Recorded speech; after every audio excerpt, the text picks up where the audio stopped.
Well, hello, you admirable and damnable accursed. Herle here, and I've got some happy news to share today. But before I get to it, I want to thank you pod listeners for your support during our Jenny-less period. Except for doing a special live event with Scott and I later this week, which we're releasing as a bonus pod, Jenny is officially moving on to do PR things. Part of being accursed is having remarkable political prescience, so you listeners had already figured that one out.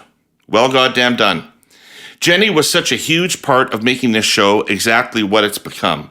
A place where you go to get uncut political strategy and analysis, not team spin, from practitioners who've been in the meeting after the meeting. So, Jenny from the Lock, Scott and I had an absolute blast getting murdered by you on a weekly basis. Now that you're back to being Jenny from Center Block, we'll miss the shit out of you. And we wish you well. But not too fucking well, okay? All right, now on to the happy news.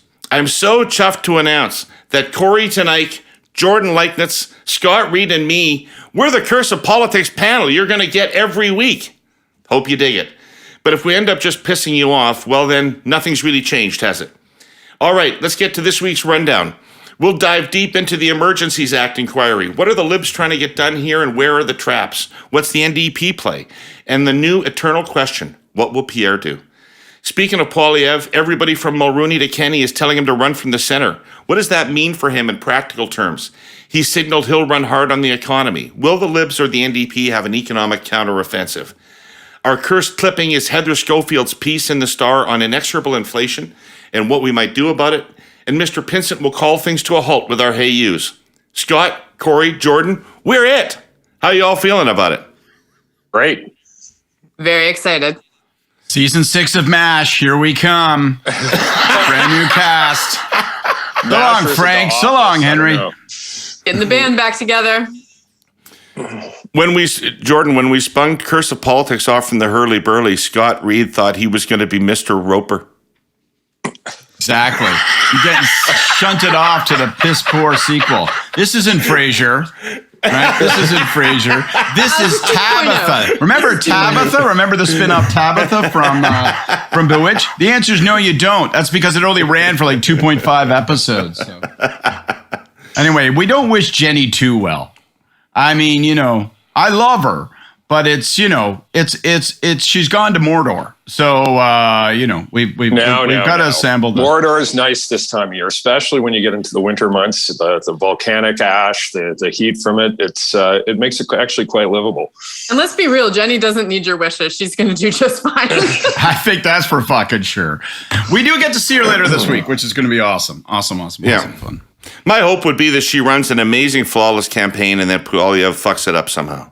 That would be, that's sort of the right ending, I think, for me. For you and me. Yeah, well, I'll obviously disagree with that, but we shall see, shan't we? We shall. Scott, you got money on the game tonight? I put a little wager. I put a little wager out of, long-time loyalty to the Habs. Obviously, I'm flying my Habs colors. I see you are, David. Son Ben is wearing his Suzuki jersey to school today. So, yeah, we're pulling. I'm excited for this young team. I think there's going to be a lot of youth, a lot of talent. There's going to be some bumps in the road this season, I think. The Habs, but Jordan, 2 years from now. This is sports loser talk, is what this is. That's right. They're young, they're exciting. Yeah, they have potential. Listen, all right, let's get to it. So the hearings on the Emergencies Act start this week. This all happened so long ago. I don't even remember what people remember about what happened out in the general public anymore. But I presume there's a lot at stake for the government in terms of how it looks when it handles this. They've got to have an end game for what a win looks like for them. How do they want to present their case? They've got a ton of ministers that are appearing, plus other agents of the government. Keeping stories straight is going to be, not letting threads emerge is going to be some difficulty. Scott, you had some hands-on experience preparing a government for an inquiry. What do you think their objective is, and how do you think they're preparing? I don't know what their objective is. People, I've had a couple conversations with folks, and I hear consistently that They want to remind people of how dire the situation was, which I think is fine.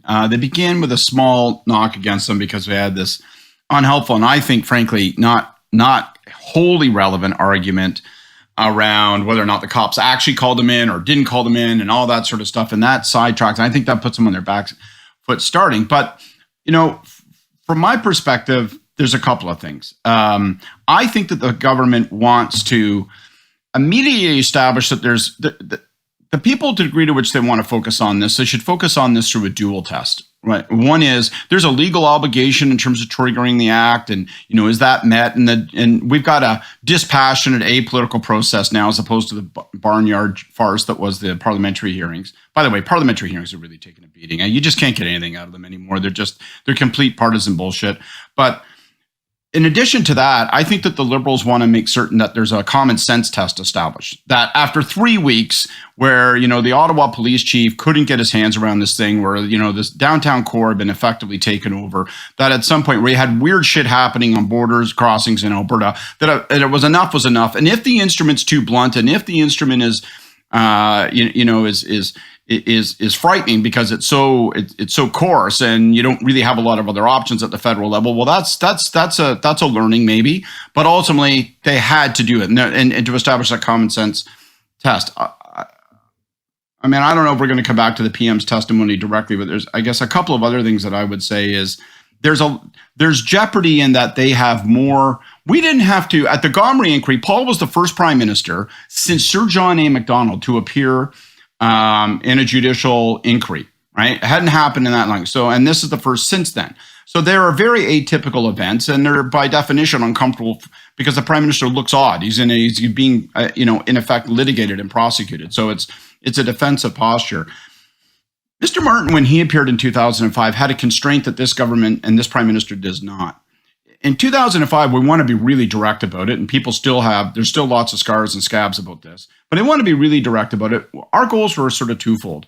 One, to share the truth, not just tell it, but share it in a way where people said, okay, I buy that. And two, to appear sympathetic, well-motivated, and people say, well, he was foisted with this mess, but I think that he's sincerely motivated to deal with this mess. By and large, it was an unpleasant day, but by and large, those goals were achieved. And Gomery literally explicitly said that Paul Martin is exonerated from carelessness and misconduct around sponsorship. But what he could not do is he couldn't go on offense.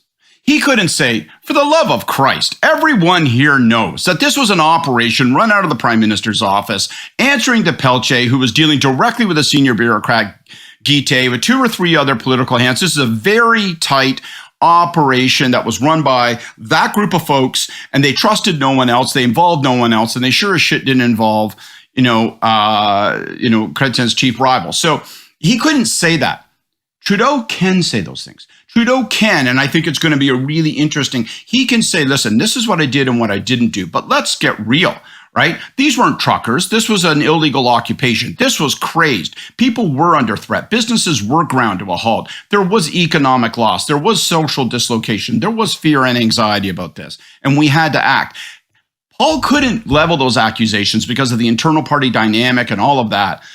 Trudeau can, but Trudeau's got to do so with economy. Like he's got to be able to establish those facts and put the others, his political opponents on their back heel, but he can't do it so triumphantly and loudly, and God help us, arrogantly, you can't cross into that territory, that it feels like we're back in kind of deplorables territory. So it's a tricky balance. And then they've got to make certain that the rest of the chorus is coordinated, as you say, and that's more challenging. We didn't have 6 ministers going up and doing that, and they've got to get their tone right, their message right. So as you say, preparation is critical.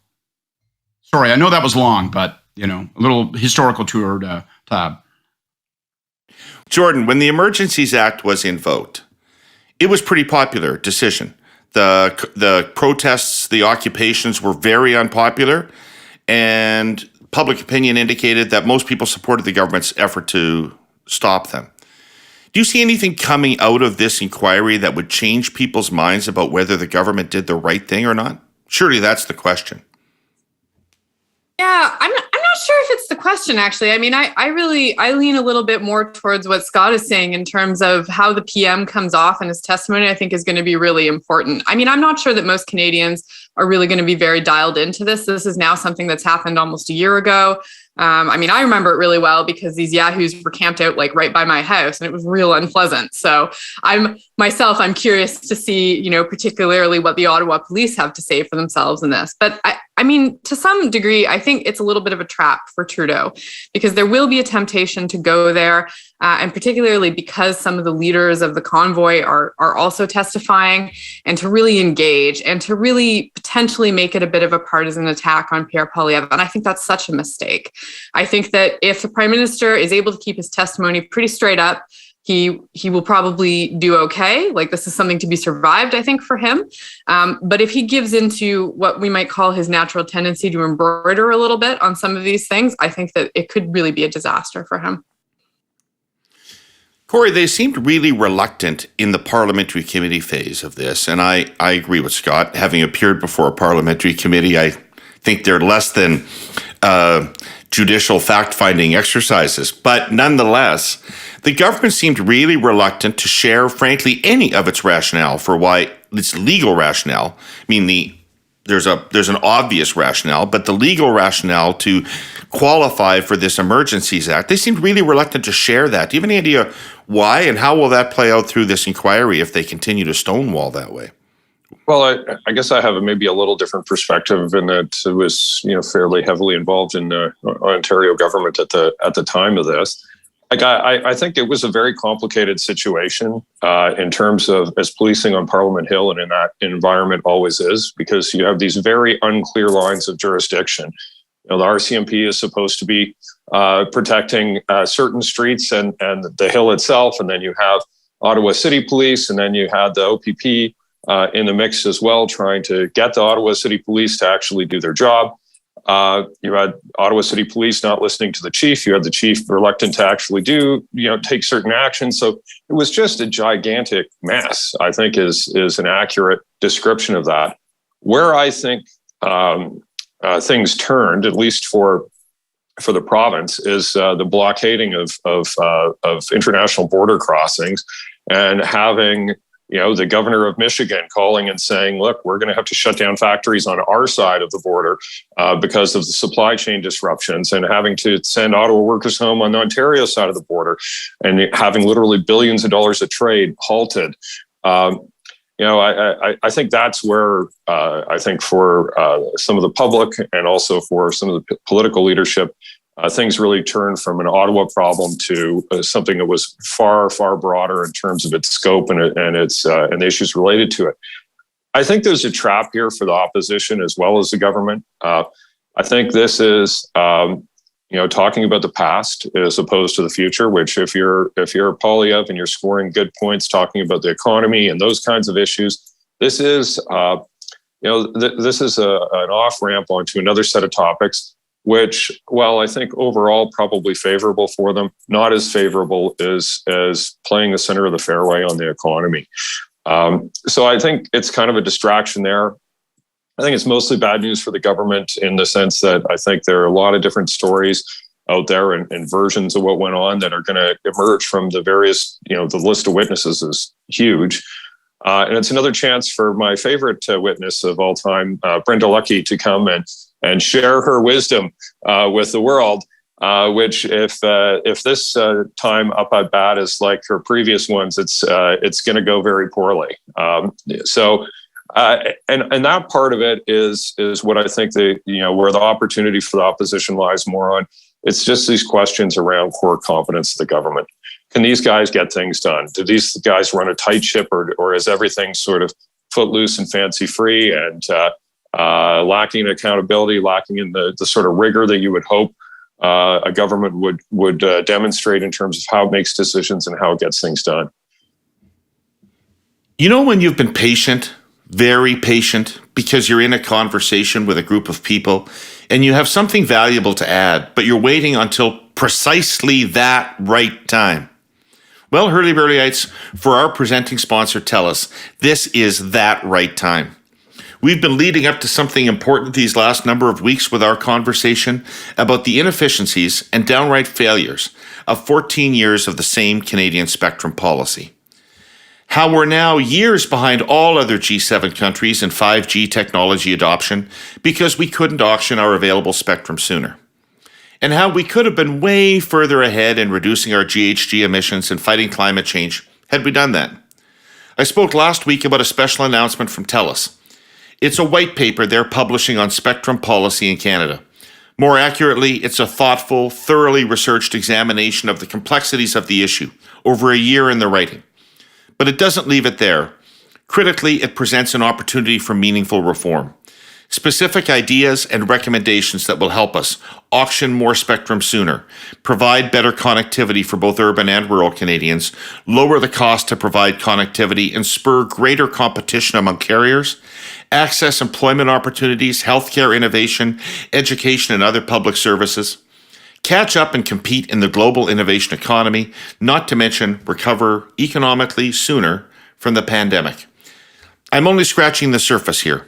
TELUS's white paper, Reforming Canadian Spectrum Policy for 5G and Beyond, launches this week, Hurly-Burlyites. You'll be able to find it next Tuesday at telus.com/spectrum policy.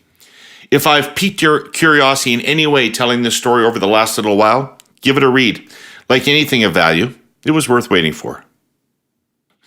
Scott mentioned Gomery. Yep. And, Scott, with Gomery, we had to persuade people of something that they didn't necessarily already believe. That's not really the case here with the government. I mean, the government was effectively on the side of a large segment of public opinion when it made its decision to invoke the Emergencies Act. Why isn't this a good thing for the government to replay this whole thing about who these crazies were and who was on side with them and what they were doing and how, what a reasonable government did? 3 weeks. They were there for 3 weeks. They were parked in front of the Prime Minister's office for 3 weeks. Pretty amazing. So why isn't it good for the government just to have this whole thing replayed? A couple of reasons. First of all, I don't disagree with you in terms of the broad dynamic, but there's just risks, and I think, you've got people sitting in seats where it looks like they've been, like, if, the old turn off the sound and just watch kind of test. Well, you turn off the sound and just watch, it looks like people are in trouble. People are sitting in seats, they're being prosecuted, litigated, cross-examined. So it looks like, and the onus inherently in this exercise is on the government to demonstrate the validity of its actions on a very technical, legalistic basis. And that's why I think they have to establish as clearly as possible that there's a dual test, a legal test, sure. And I think they have to blow by, and we met it, and kiss our ass if you don't think so. But second, there's a common sense test. It's a common sense test that you're talking about. And then they have to sort of show economy. But the other thing that makes it dangerous, Kory's hinted at this, Jordan, everybody, all of us have mentioned it. You've got so many voices and so many threads to pull on. And it's the weakest thread that you have to worry about. Brenda Lucki has not given us a lot of reason to have a lot of confidence in her capacity to communicate in a public forum. And this is going to be a testing forum. It's a testing format. I can remember we spent time, with Neil Finkelstein, Andrew Shore, the lawyers that were involved. It consumed a lot of time. Tim was the chief of staff to the prime minister, myself as, the communications director, issues guy. We spent a shitload of time walking through scenarios, prepping for it. It absorbs a lot of the center's energy. So that's less energy I have for other things, but it's also, now you got to do that with everybody. One small thing that I'll be curious to see, and I may be nerding out too much. Typically in a circumstance like this, when people are scrutinizing the sausage-making government decisions, there's an impulse on the part of the center to defray and delegate. This was a broadly taken thing. We worked through cabinet, all this sort of stuff. I wonder in this case, because of the dynamic you mentioned, it's not better to just embrace the reality and go, you know what? We just centralized this thing. At some point, we just said, fuck it, man. We've got to actually run this through the center of government. What's more important in this moment? We've got this chaos. We have the border crossings. We have the situation in Alberta, guns being run to the border. We're centralizing. So don't try to resist that inherent dynamic. I've never seen anybody care about jurisdiction between levels of government. I can't believe people care about jurisdictions between police forces. Well, and I'm not even talking about that. I'm saying like how much of this was with the RCMP versus how much was at public security versus how much was with the National Capital Commission versus how much was with the Prime Minister's office. Just take it on as the Prime Minister's office and say, yeah, you're fucking right. We were turning to people and saying, what can we do? How can we do it? Why isn't that police chief acting? Is the only instrument we have left the Emergencies Act? Are you telling me that's the only card I have to play? Fine, fuck it. We play it then. I don't think there's danger in that narrative. There is a bigger issue here that has emerged over time through various issues, whether it's Dudley George stuff. Like there are a number of cases where we've developed this sort of approach in Canada where you can't direct the police. And while that's important in terms of not having politicians say, hey, go arrest that dude over there, or go investigate that person who might be a political enemy over there. Like that's what I think that is meant to be. But that is somehow morphed into this notion that you can't broadly direct the police to do things like, hey, just go do your job and enforce the law as it is written. And we have the decision of who you prosecute is with prosecutors. The police should not have the amount of latitude in these sorts of situations to cherry pick which laws they're going to enforce. You literally had the mayor of the city begging publicly on a daily basis to have the chief of police go enforce the law. The chief of police was telling the sort of line officers go enforce the law, and they weren't doing it. Is the brutal truth of it. So I think we got to take that on in the longer term. I think that's part of what drove governments to use these more harsh measures. It's like, what can we do to direct the police without directing the police? And I think there's a fine balance there to strike. I think we have gone way too far on the side of not directing policing on these sorts of broad issues. It shouldn't be optional if somebody is blocking an international border crossing worth $20 billion a day in trade to clear the bridge. It's not a protest area. It's the kind of place where you're affecting the livelihood of every Canadian, and not just for the convoy. Let's go back to the occupation protests that were happening on rail lines and other areas with First Nations. A year or 2 years prior to that. These are things that we just need to have. Perhaps better laws that are clearer, but less policing discretion about enforcement. If you block a major rail artery or a major border crossing, it must be cleared within 12 hours, or we need a new police chief. And you keep finding new ones until you find one who will actually do their job. Yeah, I mean, I do think to a degree also... I'm going to start calling Kory Mayor Daly. Yeah, there you go. There we go. Right. I want to see heads cracked. Well, I can tell you it's a sign that the Teamsters Union isn't what it used to be, because if you block the Ambassador Bridge, at a certain point in time, some careful, Kory. You want to find out? People will be getting a swimming lesson.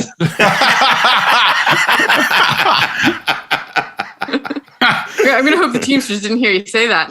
Yeah. I mean, I do think that this inquiry also needs to answer the question of how this was allowed to occur in a G7 capital. Like it is still, when we look at the totality of the events, it's crazy. Like to allow semi-ton trailers full of God knows what parked in front of our House of Parliament. This would not happen anywhere else. And so I do think that the inquiry itself, like it will be most useful if it doesn't just fixate on the Emergencies Act itself, but also looks at some of the lapses that allowed these people to come and move in and stay for 3 weeks. I think that's a very important question from a security and from a political perspective too. Yeah. I actually think, I think that's it doesn't figure in the back and forth political point scoring in the immediate term, right? But surely out of this, Jordan's right. What will come of it is some consideration and recommendations of how the parliamentary precinct can be, better policed and protected without, turning into, a fortified castle. How you interact, as Kory pointed out, between levels of government and police forces, because it can't be that they're not permitted to communicate. At some point, it becomes non-operational and non-functional. And then, there's a whole series of questions of why is it that the only thing you have in the federal closet is a nuclear bomb called the Emergencies Act? Why there can't I feel sympathetic toward the federal government in the sense that I'm sure that they were told for 2.5 weeks, just hang on, because you've got nothing except this giant hammer. So hopefully questions like that, but those won't be interesting to people. They won't be interesting in the near term. Those will all, because you can't take skin off someone's hide on that stuff. Well, the whole act itself came from, an attempt to revise the War Measures Act and have something that was more functional. Policing changed after the terrorist attack on Parliament Hill and at the War Monument. These become opportunities to change processes and change the way this stuff works. I hope that would be something that would come out of this, but I have no realistic expectation that it will.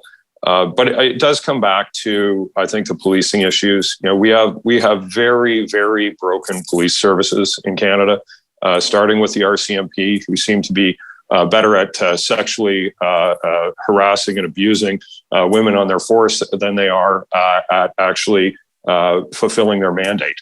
We're seeing huge problems with them in the shooting out in New Brunswick. It's just bad news for the police all over the place right now in terms of how they manage themselves. And I think the lack of confidence is demonstrated in this event as well. So, I hope that we can get our ducks in a line here on these issues at some point. But unfortunately, I doubt it's going to be in this case. Listening to the three of you talk about this, it seems to me that the focus of this inquiry may not be the government's decision to call it at all. I mean, you've immediately gravitated toward bigger, more interesting decisions and consequences of this. So, it may be a bit of a nothing thing politically. Well, I would hope that from a strategy point of view, that the Conservatives don't get overly focused on this. I think it is a distraction. It's rear view mirror stuff. I think where there are issues that are more poignant, it's going to be whether there was overreach in some of the actions that were taken, like some of the freezing of bank accounts and stuff like that, where I think some people are, who wanted to see the protest cleared or, might get a bit uncomfortable with the steps that were taken in those areas. And I think the other big challenge is how Trudeau comes across. This was not an anti-pandemic measure protest as much as it was a fuck Trudeau protest. If you're looking at what folks were saying and what a lot of the sentiment, especially from those who traveled from Western Canada, was, the two were intermingled, but there were a lot of people who were latched onto that, who were basically disenfranchised by this government, felt pushed to the margins. And this was just one more way they were being pushed to the margins. But there's a reason Tamara Lich is wearing I Heart Alberta Oil hoodies when she's going and doing media interviews. There is an interplay between these two things. And insofar as it's talking about the divisive nature that Trudeau has with large parts of the country, I think that's unhelpful for him. I think it's, as we've talked about many times, off his brand. And I think but surely equally. Go ahead, Jordan. Sorry. I was going to say, I think New Democrats are going to stay away. There's really nothing for them here strategically, and they would be smart to stay out of it. But Kory, surely from the Conservative side, there would be significant risk at being yet again associated with being on the side of the the occupiers. I mean, they've got to cut Candace Bergen loose and all that shit, right? Yeah, I understand she's not running again, and that's probably good news for them in many respects. As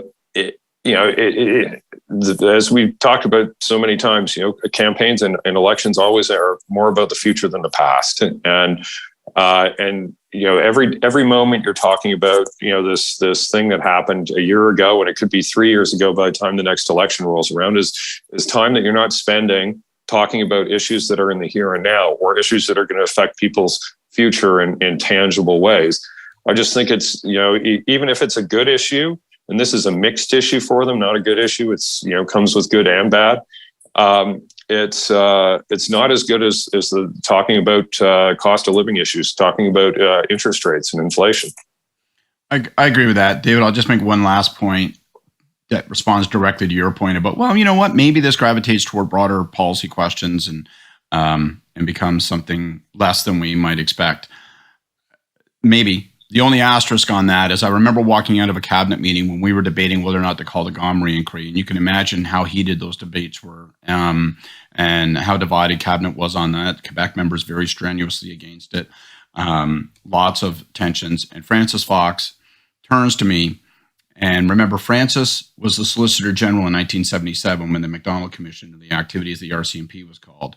And he said, and I was a fervent proponent of calling the Gomery inquiry. I felt that there was no alternative. I felt that if we didn't call the Gomery inquiry, it was going to be forced upon us by dint of public and political reaction within days of declaring that we weren't going to have a judicial inquiry. If nothing else, I also thought it was the right thing to do. And Francis turned to me and he said, just understand, even when it's motivated, as it was in 1977, by the correct and best of intentions, once an inquiry is called, it can go places on its own, and it can create damage that you can't predict. And so you can never be benign about these. You can never be benign about an exercise that's going to place under oath and in testimony cabinet ministers, the prime minister. It is always a joker's wild. Well, Ken Starr, a U.S. example, but what started as a Whitewater savings and loans investigation became a sexual scandal involving an intern. It's just these things do go off in weird ways. Kory has high hopes for this inquiry. Yeah. All right. Should we be so lucky to have a sex scandal in Canadian politics? As I mentioned last week, our sponsor, CN, is making a coordinated effort to ensure its freight trains leave and arrive on time. You might say, well, duh. But when you're employing dozens of trains simultaneously on thousands of miles of tracks stretching from the Atlantic to the Pacific and down to the Gulf of Mexico, uniform precision can be a tricky proposition. You have to make sure that any time lost is made up. You have to make sure tracks are cleared so that priority shipments like Canadian grain can roll through unimpeded. You have to coordinate tightly with shippers and with vessels at sea and plan around accurate weather forecasts. It can be like hopscotching while juggling. Well, CN is becoming a better juggler. Punctuality has improved markedly in recent months. More than 90% of trains were departing on time by this past summer. And with punctuality comes results. In September, CN posted a near record amount of grain out of Western Canada. And that was despite forest fires around Jasper and a 2-day washout of the railway's main line that shut down traffic into and out of the Port of Vancouver. I've said this before too. You can cope with nature, you can't manage it. Ultimately, we live in a wintry nation during a time of climate change. Anyway, Canada's grain farmers are feeling the sun on their faces at the moment, and deservedly so. StatsCan's latest prediction is that this year's crop will reach about 75 million tons. And as mentioned earlier, CN is moving it efficiently. Last year, a drought reduced the crop to 49 million tons, and catastrophic weather disrupted shipments. So it's all good at the moment. Yes, as they say on that TV show, winter is coming. But CN is ready. Grain will keep moving till shippers and the markets are satisfied. Safely, and yes, on time. So in Kory's terminology, let's move from the past to the future. It's time for our clipping. Heather Schofield, who does such great work in the Toronto Star, writes about the Bank of Canada being at loggerheads with the Government of Canada. And she says, anyone with sway over the Canadian economy these days is bracing for a recession, be it big or small. Anyone, that is, except Bank of Canada Governor Tiff Macklem, who seems hell-bent on crushing inflation no matter what the cost. The federal government is greasing up supply chains to make sure goods can move smoothly. It's working hard at employment insurance to fine-tune and modernize it. Companies and government officials are looking hard for sources of investment.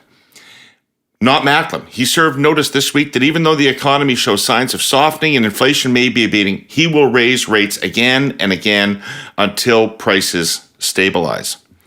So,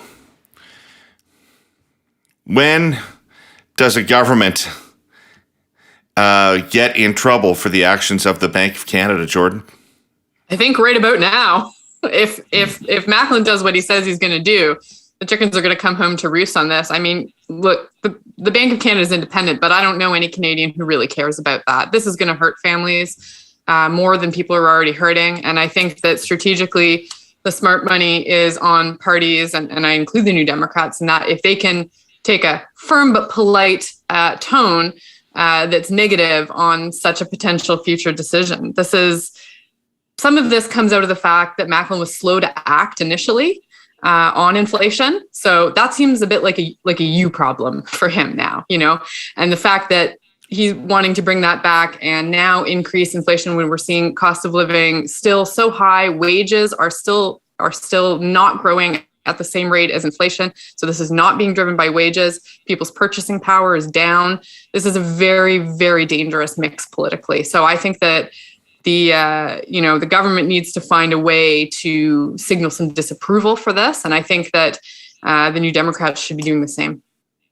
Hey, Jordan, let me just stick with you for a second, because you really hit on the thing about wages.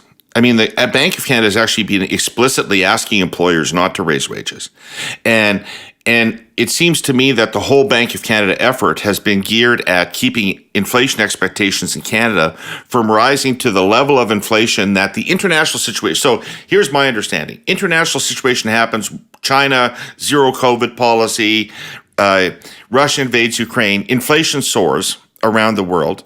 And so the Bank of Canada's fear is that Canadians start to develop the idea that inflation is going to be 7 or 8%. They start getting 7 or 8% wage increases.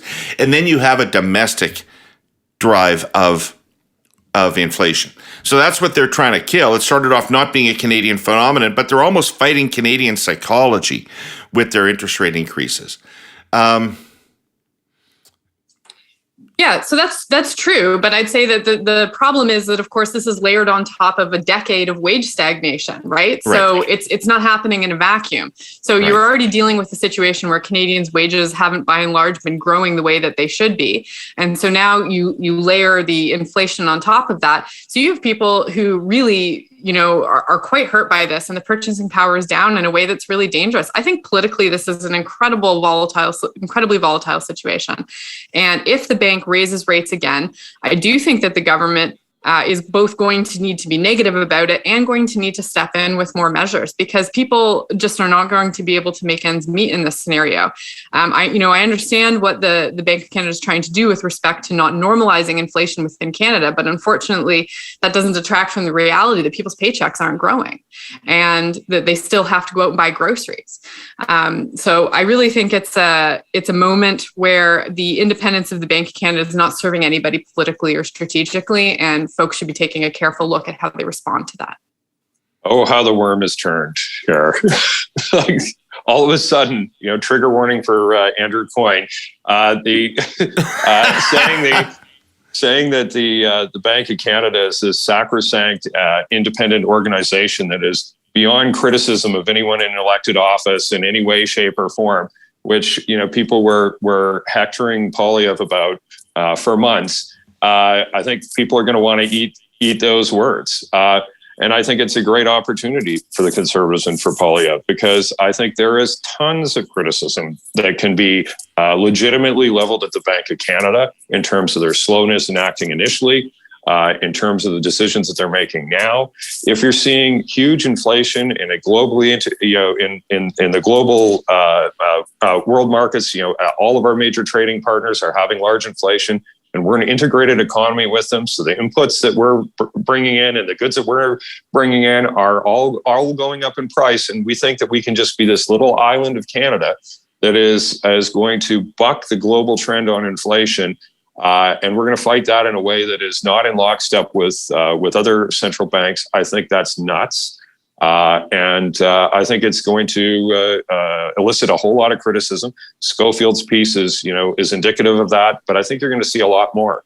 And I think I think people who are in important jobs, like being the governor of Bank of Canada, are not immune from criticism, and they're not immune from accountability.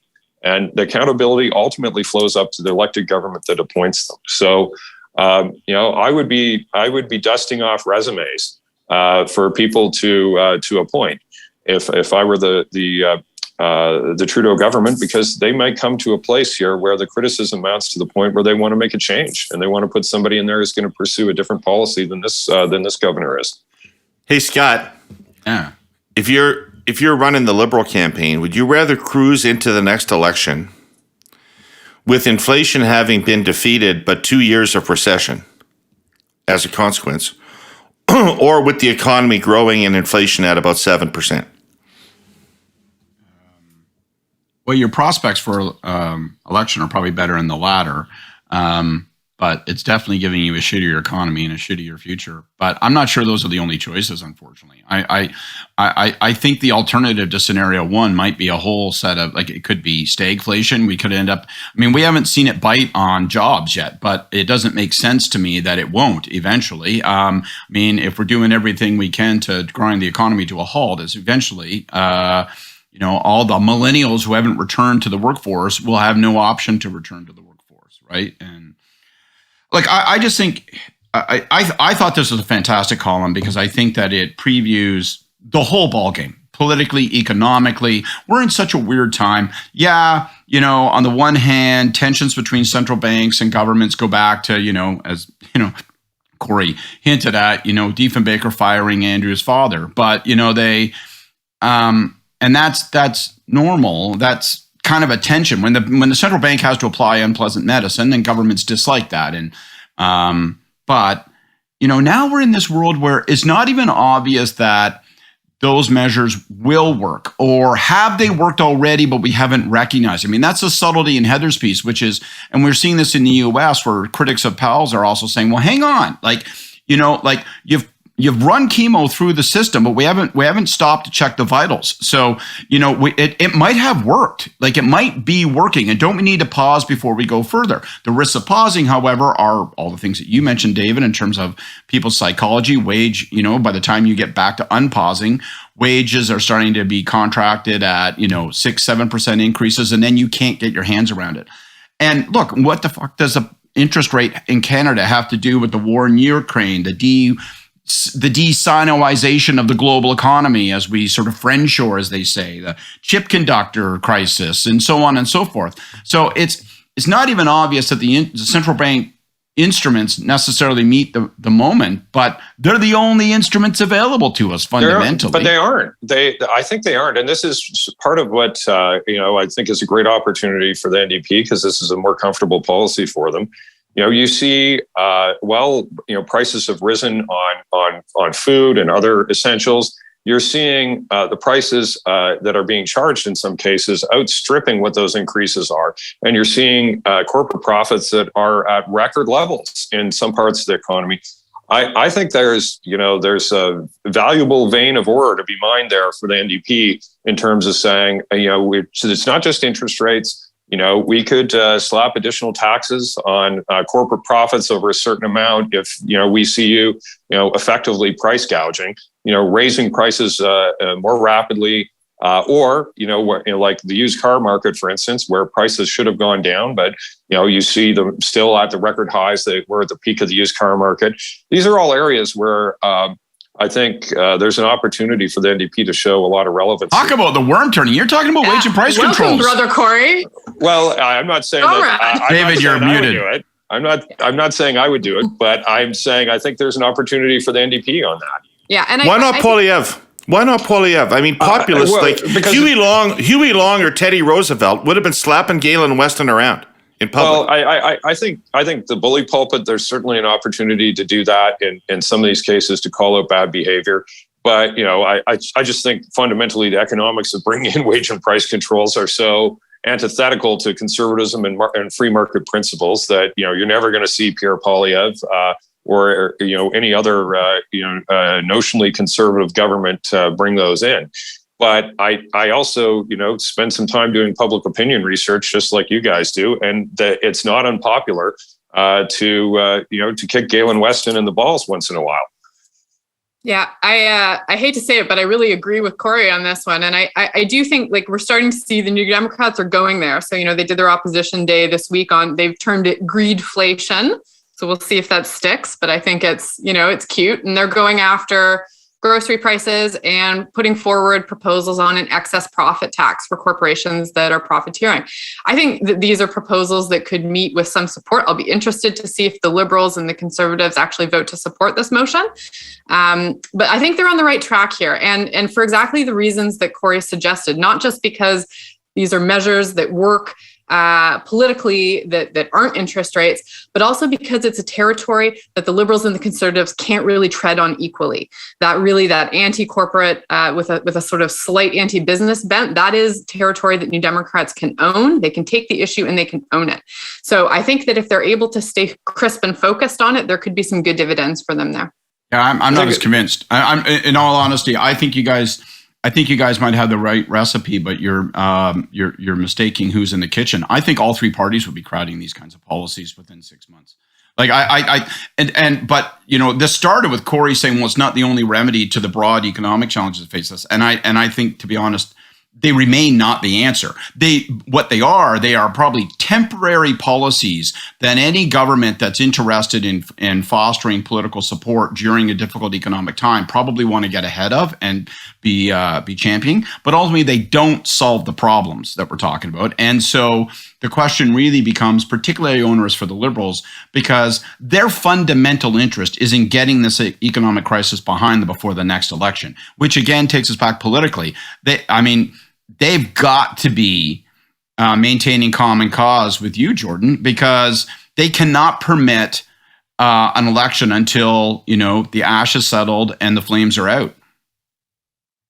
Yeah, we'll see if they do it. Like, I think that, the proposals, particularly around excess profit tax, like that stuff like this is helpful politically. It's helpful fiscally for them right now. I'll be interested to see if they make a move on it. You know what, Jordan? But up until now, they've been allergic. Hold back on the tax. Hold back on the tax. Don't announce the solution before you've identified the problem. Mm-hmm.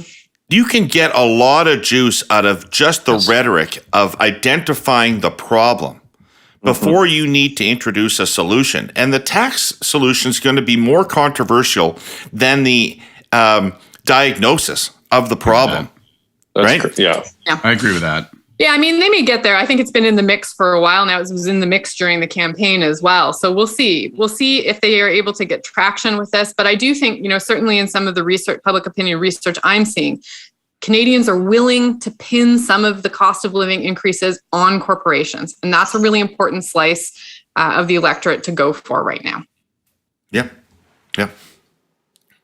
How many times have you pondered this question over your morning coffee or fancy matcha tea?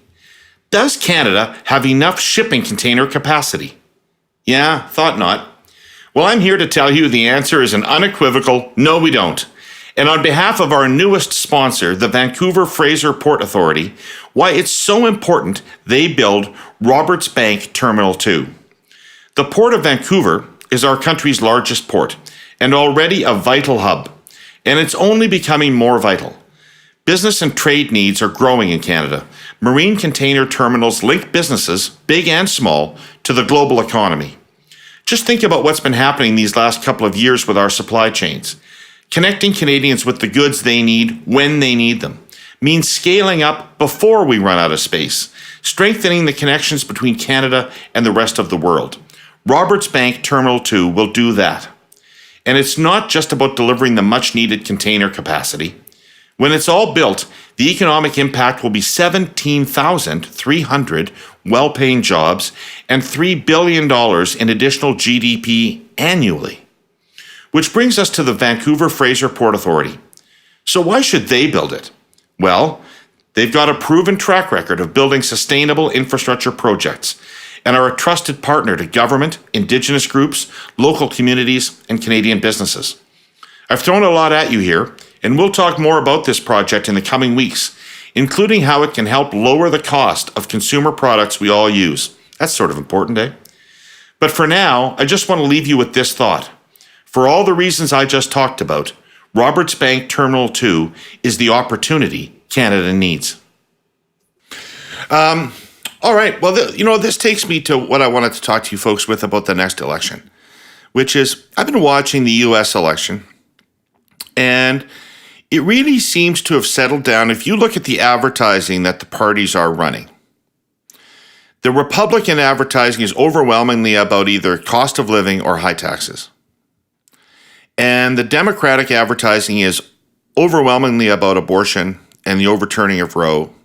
And so you've got an economy, you've got a bad economy, and you've got a hugely controversial Supreme Court decision that both sides have taken different tacks. One's emphasizing one emphasizing the other. I think that my question is, are we headed toward a similar federal election in which the Liberals and the New Democrats, and to some extent the Bloc, are running on social issues or the impact of cuts to government services, and Poilievre's the one that's talking about growth and economic policy? Or do the Liberals and the NDP have a play in the economic fight? And particularly difficult for the Liberals if they're coming off a couple of years of a bad economy, either recession or inflation.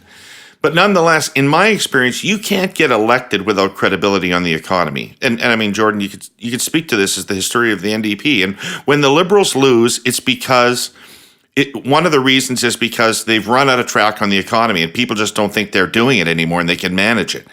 And so, what can this government do, and what will the other parties do to shape this election so that the economy isn't Poilievre's as a free run?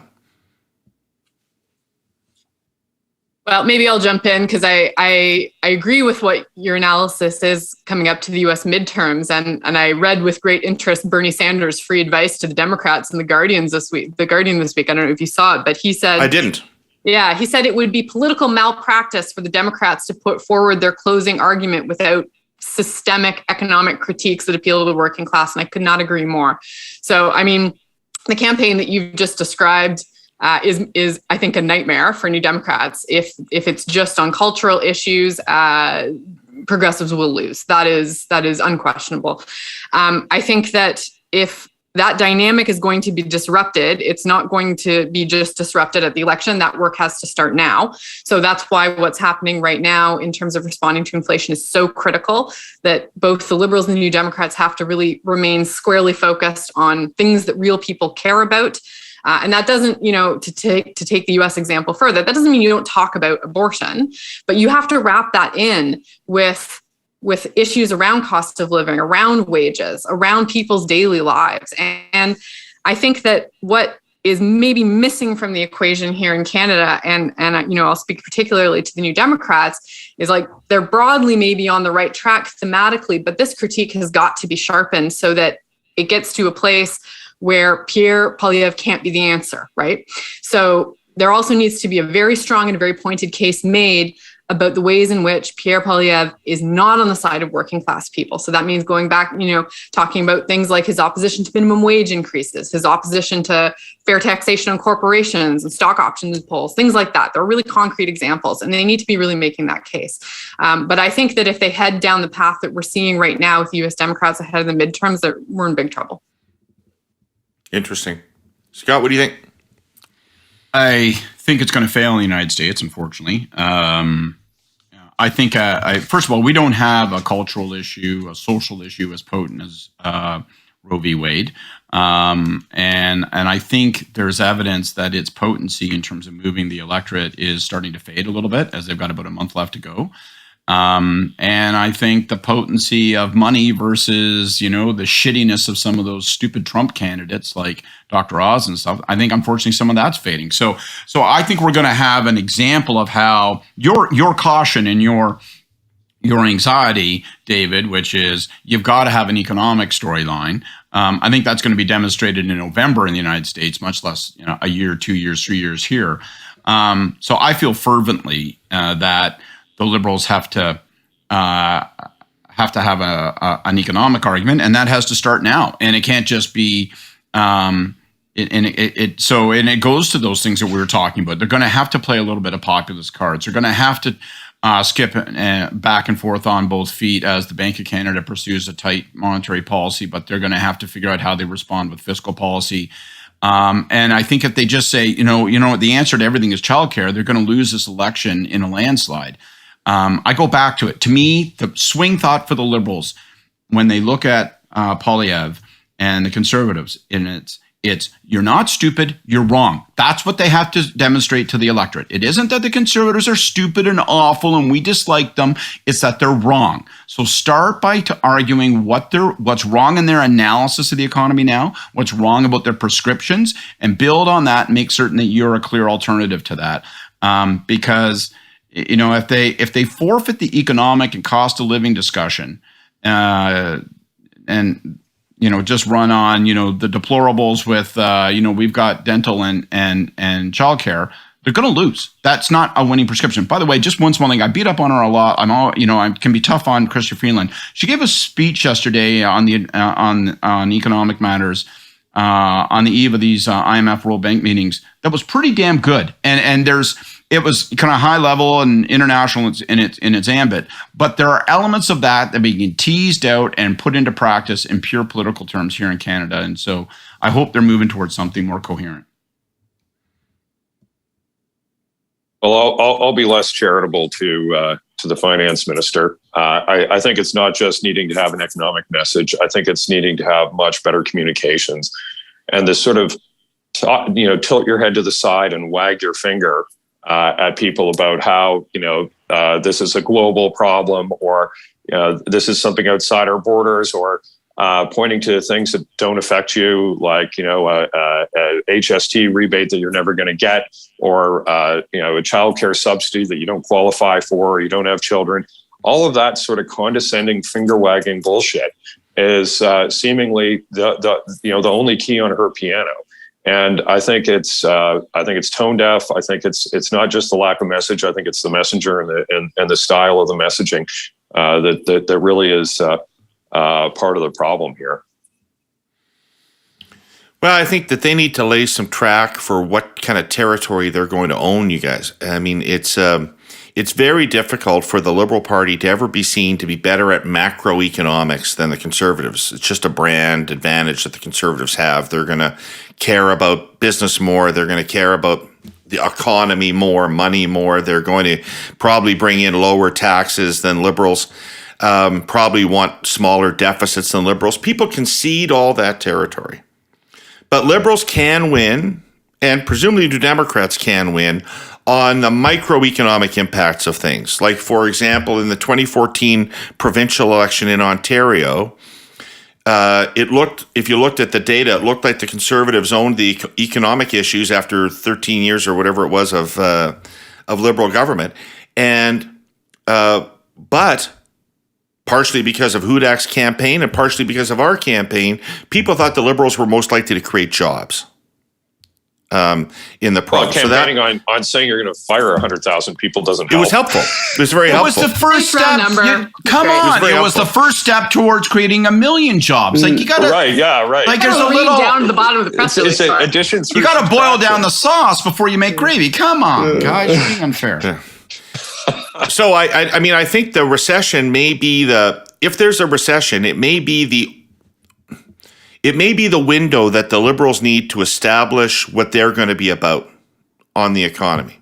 And maybe they can build it off of what they did in COVID. Maybe it's all about supporting people or ensuring middle-class lifestyles or something. Well, but they're I don't think you can wait. But their whole slogan of the middle class and those working hard to join it is actually, I think, going to be able to be reversed on its head a little bit. They want everyone to be lower middle class, and they're not going to be happy until they have sunk this economy into the ground. You've got too many TVs in your house, Kory. We're taking two from you, and we're giving a couple. Actually, we're just throwing them out. Right. TVs are bad; they emit rays. We want to make sure we want to make sure everyone qualifies for the HST rebate by making sure that you don't have a job and that inflation has risen to such a point that you're having to beg for change on the corner to get groceries. I think we're more at the middle class and those hanging on by their fingernails. Yeah, well, that's right. I hope they're listening, because I think that would be a terrible campaign slogan. I think you're right. If they run on that, they'll get nowhere. Yeah.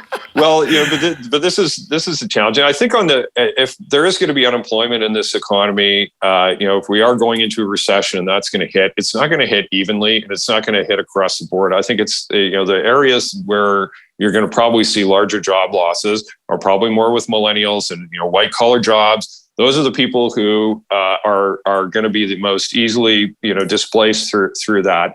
Areas where the economy has huge job vacancies right now, like Ontario alone, we have like 400,000 vacancies. They're all in two areas. They're in construction trades and they're in healthcare workers. And, you can't, if you were, a paper pushing millennial working at a bank and you're now out of work or you're displaced from some other white collar job, you're not just going to pick up a welding torch and move over into the job vacancies on the other side of the economy. You're not going to all of a sudden have a nursing degree or decide that you want to work as a PSW. So there's going to be, I think it's going to be a very weird recession if we have one in terms of job losses, because there's going to be huge vacancies in part of the economy that are unfilled, and we're going to have people displaced in another part that just aren't qualified to move over. To what Kory's saying is that we still have segments of the economy in terms of jobs that haven't recovered from COVID. And I'm talking particularly about low income women service workers. Like, their employment has not bounced back. And there's really nowhere to go, but you can't go lower in job quality than some of those jobs and in wages. So, there's a real problem when this starts to hit and those folks are not back in the workforce and there's no cushion for them.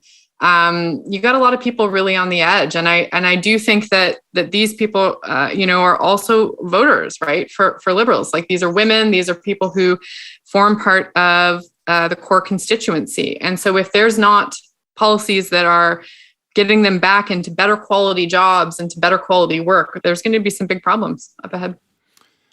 Now, to follow up on what Kory said about white collar workers, based on what I hear from the business community, if there's layoffs coming among white collar workers, you might want to show up at the office once in a while. And because I think the remote working people are going to be easy to lay off. Scott, can you lead us off with it's time for Gordon Pinsent.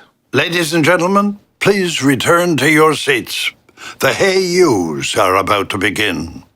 Can you lead us off with our Hey Yous? You bet. My Hey You this week is to Pierre Poilievre, and I'm watching things out west, and I say to you, Pierre Poilievre, you've got that rare challenge wrapped in an opportunity, wrapped into a threat, wrapped into a possibility, and that is Danielle Smith. The challenge, of course, is that she comes to power. She's peddling a lot of the same slogans and a lot of the same rhetoric. Freedom, freedom, freedom, all this stuff. Federal Liberals are awful. I'm going to rejuvenate the oil patch, on and on and on and on and on. The problem, of course, is that she's clumsy, unskilled, and she lacks, or at least less skilled, and she lacks, judgment, tragically lacking, criminally lacking. Arrogance and stupidity is among my least favorite combinations. And so for Poilievre, he's got to be very worried that as he's seeking to define himself as an alternative, and he's doing it around this populist set of slogans, that she's going to take those same things and denature them and run them into the ground, and by extension, ruin the very things that he wishes to place on his T-shirts and slogans. And so, that's the challenge. The opportunity, though, is that at some point, if he wants to pull a Jason Kenney and say, yeah, look, I'm for a bunch of things, but this crazy, I'm ready to be prime minister, as I've said from the get-go. This crazy horse shit about you're just going to actually govern as though there's no federal government, that I'm not with that. That's unconstitutional. That's illegal, and it's dumb, and I'm against it. He separates himself from it. There could be real definitional benefits for him. But if he doesn't, and he just sort of drifts along, he's literally placing his own brand to a degree in her hands. And I wouldn't want anything I possess in her hands, because I think she is. I think she's a runaway missile. Yeah. Hey, Jordan. So I'm going to give my Hey You this week to the New Democrats, to Jagmeet, and to the caucus. I think you guys are on the right track with greedflation. I don't know if that word's going to stick, but let's go with it. But you got to sharpen it. I think there has to be more contrast. There's got to be more pointed critiques of why this can't be Pierre Poilievre's issue. do not give this guy a free ride. Do not give him time to fully own these pieces. So stay on the topic, stay focused, don't get distracted, but sharpen that critique, and there'll be some rewards for that. Cool. Kory?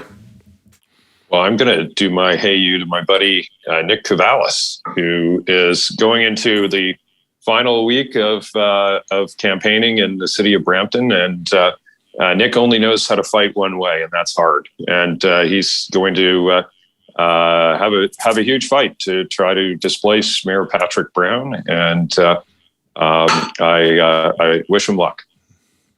Great. Jordan is anxious to talk about the mayoralty, so maybe we'll pick that up next week when we have some results in the can.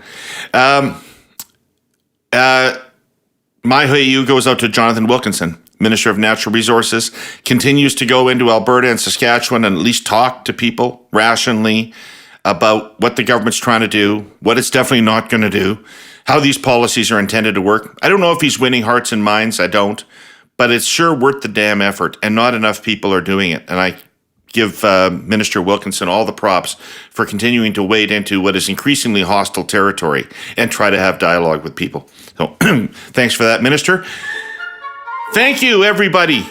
Jordan, Kory, Scott, this is going to be fun. This group's going to work out really well. This is going to be great. I want to thank you for being with us today. I've got to thank our presenting sponsor, TELUS, our sponsors, CN and the Vancouver Fraser Port Authority, and everybody who listened or watched today. Thanks a lot. And this group will be back next week with more Curse of Politics. See you then.